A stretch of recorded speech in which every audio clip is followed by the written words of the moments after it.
Russia Ukraine યુદ્ધમાં આગળ શું થવાનું છે? અત્યારે યુદ્ધની શું સ્થિતિ? અત્યાર સુધીના યુદ્ધમાં કોણ આગળ? શું પુતિન પાસે આગળના યુદ્ધનો કોઈ પ્લાન છે? ઝેલેન્સ્કીની તાકાત ઓછી થઈ છે કે વધારે? જર્મન સેના યુક્રેનની સરહદ પાર મોસ્કોથી આગળ રોડ પરથી ધમાકો કરી રહી છે.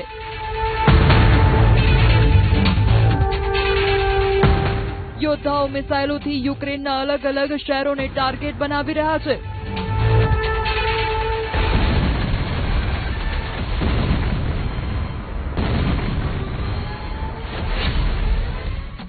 રિપોર્ટમાં દાવો કરવામાં આવ્યો છે કે 40 દિવસમાં યુક્રેને રશિયાની અંદર 100થી વધુ ટાર્ગેટને હિટ કર્યા. પોતે રશિયાએ કહ્યું કે ઓગસ્ટના શરૂઆતના અઠવાડિયામાં તેણે કીવના 1000થી વધુ ડ્રોન ઇન્ટરસેપ્ટ કર્યા હતા.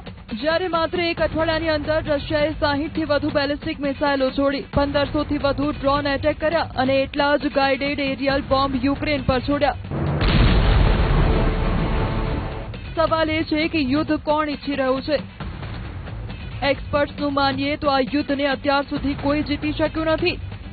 ન તો રશિયાને નિર્ણાયક જીત મળી, ન તો યુક્રેન આ યુદ્ધના દાયરાથી પોતાને બચાવી શક્યું છે.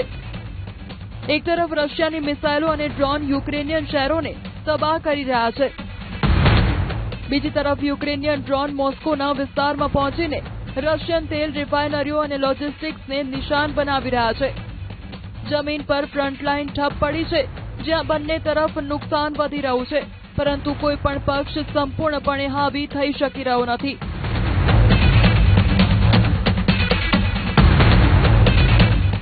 યુક્રેનના 20% વિસ્તારો પર અત્યારે રશિયાનો કબજો છે, પરંતુ મોસ્કોની સેના તેનાથી આગળ વધી શકી રહી નથી.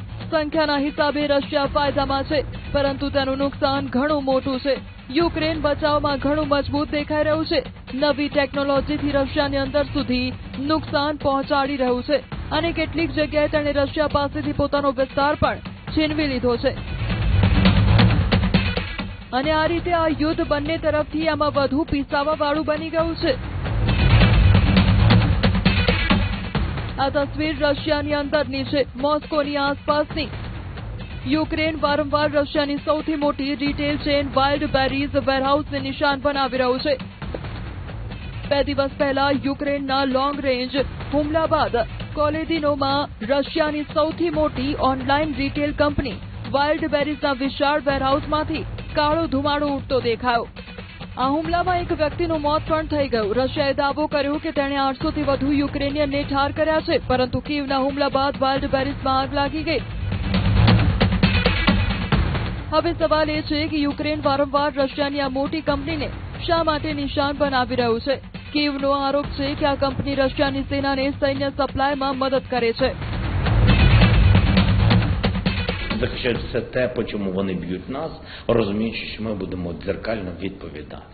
Дзеркально, іноді асиметрично, але тим не менш це є. Для того, щоб зробити таке поле сильне захисту, такий щит, їм, виходить, треба було з усіх кінців великої території, у них вона не...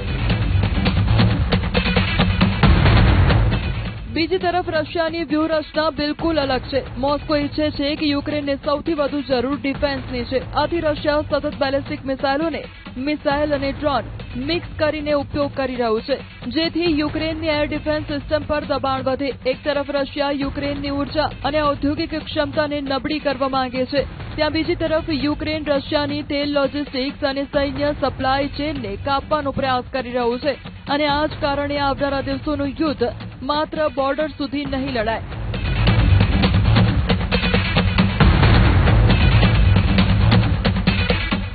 યુદ્ધનો એક મોટો હિસ્સો હવે રશિયાની અંદર અને યુક્રેનના શહેરોની ઉપર આકાશમાં લડવામાં આવશે, કારણ કે જમીન પર રશિયાનો સરકાવ ખૂબ ધીમો થઈ ગયો છે. તેનો અર્થ એ નથી કે રશિયા નબળું પડી ગયું છે. હજુ પણ મોટી સંખ્યામાં સૈનિકો અને હથિયારોને યુદ્ધમાં ઉતારી શકે છે. અને મોસ્કોની સૌથી મોટી વ્યૂહાત્મક સિક્યોરિટી વધારી દીધી છે, જે લાંબા યુદ્ધને સહન કરવાની તાકાતના ભરોસે આગળ વધી રહ્યું છે.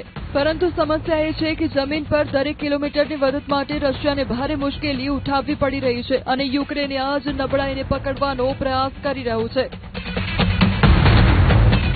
આ વર્ષે યુક્રેને દક્ષિણ પૂર્વી મોરચાના કેટલાક ભાગોમાં જમીન પાછી લેવાનો દાવો કર્યો છે. ઝેલેન્સ્કી મુજબ આ વર્ષે લગભગ 745 ચોરસ કિલોમીટર વિસ્તાર પાછો લેવામાં આવ્યો છે અને 26 વિસ્તારો ફરીથી યુક્રેનના કંટ્રોલમાં આવી ગયા છે. આ દાવાઓની પુષ્ટિ મુશ્કેલ છે, પરંતુ એટલું સ્પષ્ટ છે કે યુક્રેન માત્ર બચાવની મુદ્રામાં નથી.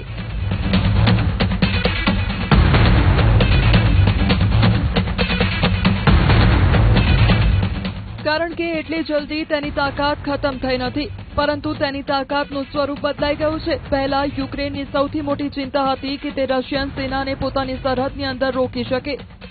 હવે યુક્રેન પ્રયાસ કરી રહ્યું છે કે રશિયાને તેની પોતાની સરહદની અંદર પણ સુરક્ષિત મહેસૂસ ન થવા દેવામાં આવે અને આ જ બદલાવ યુદ્ધને એક નવા તબક્કામાં લઈ જઈ રહ્યો છે. પરંતુ હવે સૌથી મોટો સવાલ છે, શું પુતિન આ દબાણ સામે અટકશે અથવા પછી રશિયા હુમલાઓને વધુ વધારી દેશે? હાલના સંકેતોને જોઈએ તો રશિયાનું દબાણ ઓછું થવાને બદલે યુક્રેનની ઉર્જા વ્યવસ્થા પર વધુ વધી રહ્યું છે.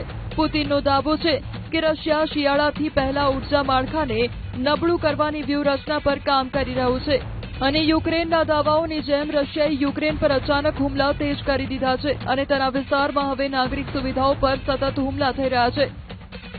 જો આ સ્ટ્રેટેજી સફળ થાય છે તો આવનારો શિયાળો યુક્રેન માટે માત્ર સૈન્ય નહીં પરંતુ માનવીય પડકાર પણ બની શકે છે.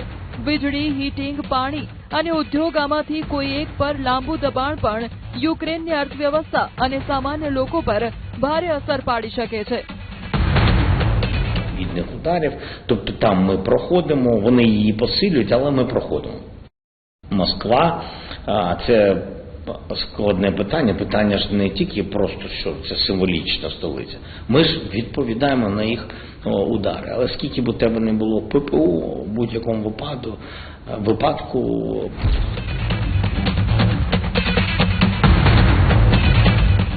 પરંતુ યુક્રેન પાસે પણ જવાબ છે. રશિયા જેટલું ઉર્જા અને શહેરો પર દબાણ વધારશે, યુક્રેન એટલું જ રશિયાની સૈન્ય અને આર્થિક નસો પર હુમલો કરવાનો પ્રયાસ કરશે. એટલે કે આ હવે માત્ર ટેન્ક વિરુદ્ધ ટેન્ક યુદ્ધ નથી, આ ડ્રોન વિરુદ્ધ એર ડિફેન્સ, મિસાઇલ વિરુદ્ધ ઇન્ટરસેપ્ટર, રિફાઇનરી વિરુદ્ધ સપ્લાય ચેન અને સૌથી ઉપર અર્થવ્યવસ્થા વિરુદ્ધ અર્થવ્યવસ્થાનું યુદ્ધ છે. આથી સૌથી મુશ્કેલ સવાલ એ નથી કે કોણ વધુ હુમલો કરી રહ્યું છે, સવાલ એ છે કે કયા દેશની યુદ્ધ ક્ષમતા પહેલા તૂટશે.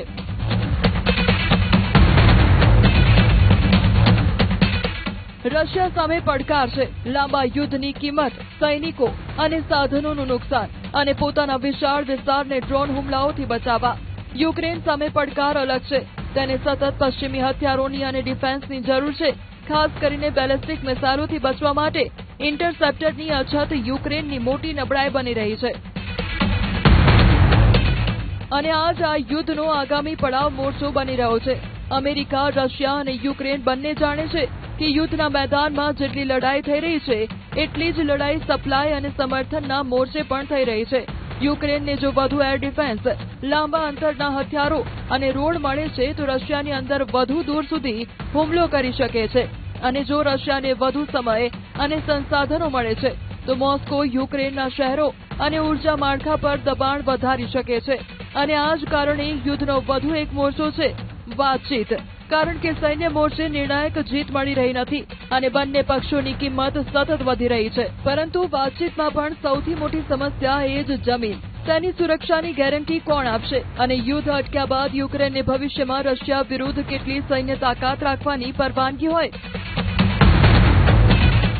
આ જે સવાલ છે જેના પર રશિયા વચ્ચે અંતર બનેલું છે. તાજેતરમાં રશિયાએ બ્લેક સીમાં સીઝફાયર જેવી મર્યાદિત વ્યવસ્થાના વિચારને પણ નકારી દીધો, જેનાથી સંકેત મળે છે કે મોસ્કો હજુ નાના નાના કરારો કરતા વધુ વ્યાપક શરતો પર ભાર આપી રહ્યું છે. આથી આવનારા દિવસોમાં જો મોસ્કોની આસપાસ ફરી ડ્રોન દેખાય અથવા યુક્રેનના શહેરો પર મિસાઇલો પડે તો તેને અલગ અલગ હુમલાઓની જેમ ન જુઓ. આ એ જ લાંબી વ્યૂહાત્મક લડાઈનો હિસ્સો છે જેમાં પુતિન યુક્રેનને ચૂકવવાની કોશિશ કરી રહ્યા છે અને ઝેલેન્સ્કી દેશને આટલું મોંઘું યુદ્ધ આપવાનો પ્રયાસ કરી રહ્યા છે કે આખરે મોસ્કોને પણ વાતચીતની મેજ પર ગંભીર સમજૂતી માટે મજબૂર થવું પડી રહ્યું છે. હાલમાં બંનેમાંથી કોઈની આ વ્યૂહરચના સંપૂર્ણપણે સફળ થતી દેખાઈ રહી નથી।